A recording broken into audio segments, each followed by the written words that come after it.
438이라는 게 뭐냐면요. 새벽 4시 38분에 일어나면 인생이 광땡이 열린다.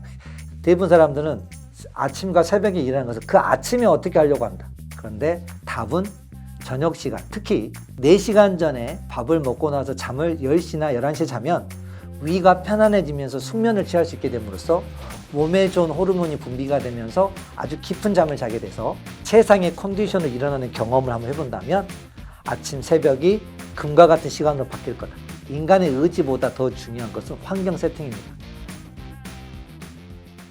많은 사람들이 아침형 인간, 새벽거인 책들을 읽고 와요. 근데 다 아는 내용이래요.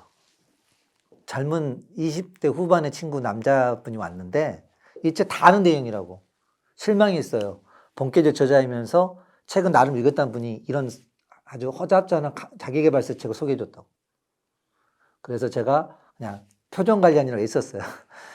소개서는 막 이렇게 올라왔지만 참았는데 대신 이렇게 해야겠죠. 자, 여기에 보면 지난 10년 동안 새벽 4시에 일어나서 나는 한 번도 거르지 않고 책을 읽고 그리고 정리하고 실행했던 내용이 서너 줄이 있었거든요. 그러면 제가 몇 시에 일어나냐고 물어봤어요. 자기는 출근하기 위해서 6시 반에 일어난대요. 그러면 앞으로 보름간만 5시 20분에 기상해서 1시간만 책을 읽고 출근을 보름 해봅시다. 그리고 보름 뒤에 나랑 밥 먹읍시다. 이야기 좀 나눠봅시다. 그리고 보름 뒤에 왔었거든요, 여러분. 그래서 제가 물어봤죠. 성공률이 몇 프로 돼요? 솔직하게. 뭐라 하는 게 아니에요. 절반밖에 안 됐대요. 그러면 이분은 새벽 4시에 일어나서 2시간 동안 책을 읽고 그리고 그 책에 있던 내용을 가지고 지난 10년 동안 실행 이런 성과가 났다고 이야기했잖아요. 본인은 보름도 어렵다고 했는데 10년을 했다는 것은 실행의 갭이 느껴지냐고. 자기계발은 텍스트를 읽는 게 아니라고. 자기계발이라는 것은 행간의 일 속에 있는 땀과 노력과 그 시도를 읽어야 되는 거라고. 누구나 책을 읽을 수 있지만 실질적으로 그걸 하는 것은 너무 다른 거죠. 그래서 이제 질문이 구체적으로 바뀌었어요. 박상배 작가님, 그럼 이거 어떻게 해야 되죠? 저도 사실은 여기 올 때 창피했어요. 저도 5시 20분에 일어나서 까짓거 보름 정도 못 하겠느냐. 그 마음을 먹었대요. 근데 안 됐대요. 그래서 이제 그걸 어떻게 해결했는지 저한테 방법을 물어봤어요. 그러면 3일 동안 그게 왜 그렇게 되는지 이유를 찾아서 한번 와보라고. 그랬는데 찾아왔어요. 3일 지나서. 엉뚱한 답만 쳐왔어요. 아침에 알람을 못 들었다. 그 다음에 정신력이 약하다. 그리고 또 뭐가 나왔냐면 회사에 출근하기 싫다. 막 이런 이야기가 잔뜩 있었어. 그래, 다 맞다.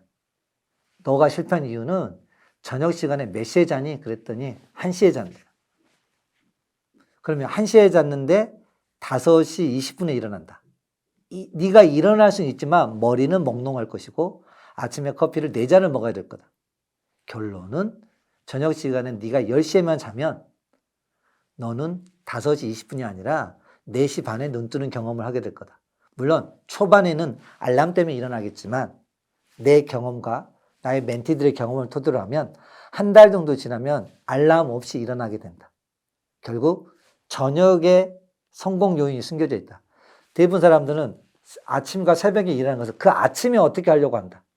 그런데 답은 저녁 시간, 특히 저녁에 7시 이전에 식사를 하고 나서 특히 4시간 전에 밥을 먹고 나서 잠을 10시나 11시에 자면 위가 편안해지면서 숙면을 취할 수 있게 됨으로써 몸에 좋은 호르몬이 분비가 되면서 아주 깊은 잠을 자게 돼서 아침에 4시 반에 일어났을 때 최상의 컨디션으로 일어나는 경험을 한번 해본다면 아침 새벽이 금과 같은 시간으로 바뀔 거다 라고 조언을 해줬고 본인이 잠자는 시간만 초점을 맞춘 게 아니라 7시 이전에 식사하는 습관 그리고 낮에는 푸짐하게 먹고 저녁은 80%, 70% 먹는 식사로 바꿨더니 이 친구가 지금 438을 통해서 지금 벌써 600일을 넘어가고 있습니다.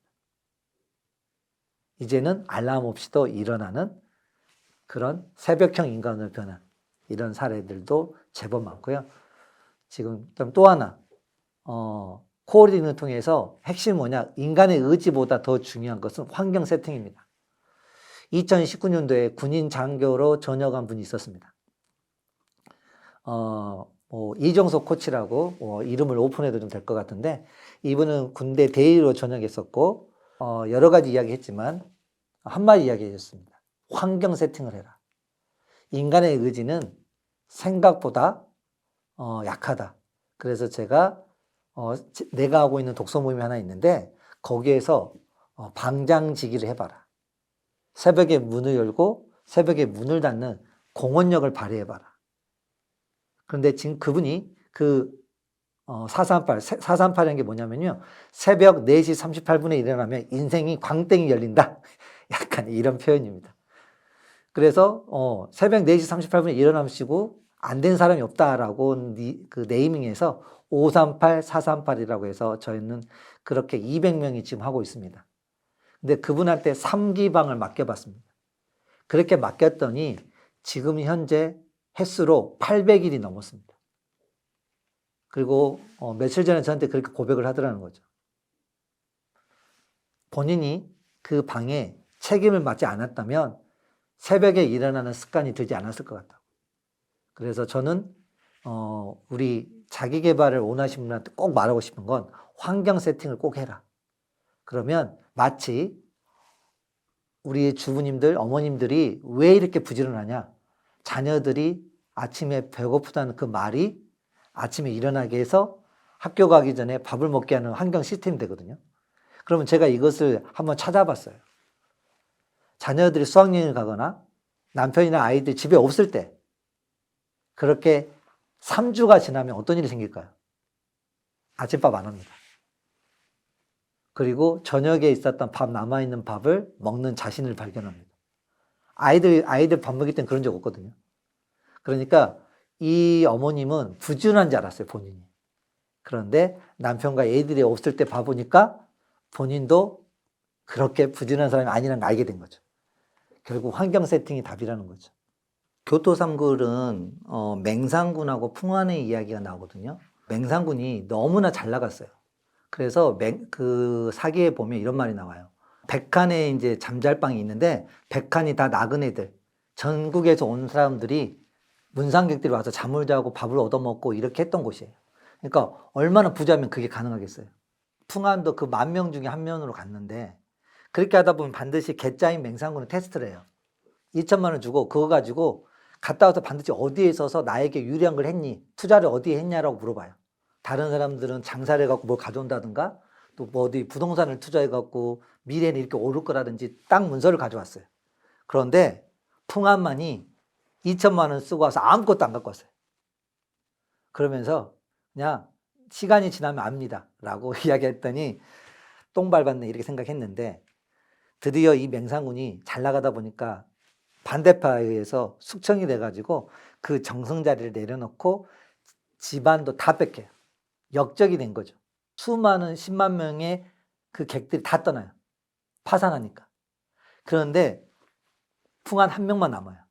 저번에 했던 그 미션을 한번 실행해 봅시다. 그리고 그분을 데리고 가족들 데리고 어느 마을로 가자 그래요. 갔더니요. 우리 맹상군을 칭찬하고 박수치고 줄 서 있고 막 서로 자기 집 와서 자라고 그러고 그리고 맹상군에 거처도 마련해주고 그 동네 가장 좋은 집도 주고 맹상군 이해가 안 되는 거예요. 남들은 다 망했다는데 왜 저 사람들은 난 해준 게 하나도 없는데 아니 왜 안 해주셨어요? 저번에 그 2천만 원 준 돈 가지고 이분들 부채 갚아주고 그리고 지주들한테 땅 사서 이분들을 더 소장료를 더 드렸습니다. 그랬더니 이 마을이 지금 7년이 지나고 나서부터 많이 좋아졌다고. 그러니까 여기에 있는 어린아이부터 어른까지 맹상군의 은혜를 입지 않은 사람이 아무도 없습니다. 이제 이러다 보니까 맹상군의 덕이 이웃나라에만 퍼질 거 아니에요? 옆 나라들에서 스카우트 제의가 와요. 똑똑한 풍안이 계속 가서 바람을 넣어요. 이 사람이 이 정도로 내공이 대단하고 인품도 훌륭하고 경제적 관료로서 뛰어나다고. 그래가지고 사신까지 막 보내요. 그럼 이 이야기를 누가 볼까요? 유배를 보냈던 그 왕에도 정보가 들어가겠죠. 그래서 어때요? 나중에 봤더니 진짜 억울하게 자천된 건지 알게 됐어, 왕도. 목적은 뭐다? 유배를 보냈던 왕한테 다시 복권을 회복하기 위한 쇼였어요. 그런데 결국은 어떻게 됐어요? 왕이 모든 걸 해제하고 올레지기를 다시 회복해 줬어요. 그러니까 이게 두 번째 굴이에요. 그래갖고 이제 맹산군이 안전하다고 생각했어요. 그랬더니 풍안이 아직도 멀었대. 마지막 하나가 더 남아 있습니다.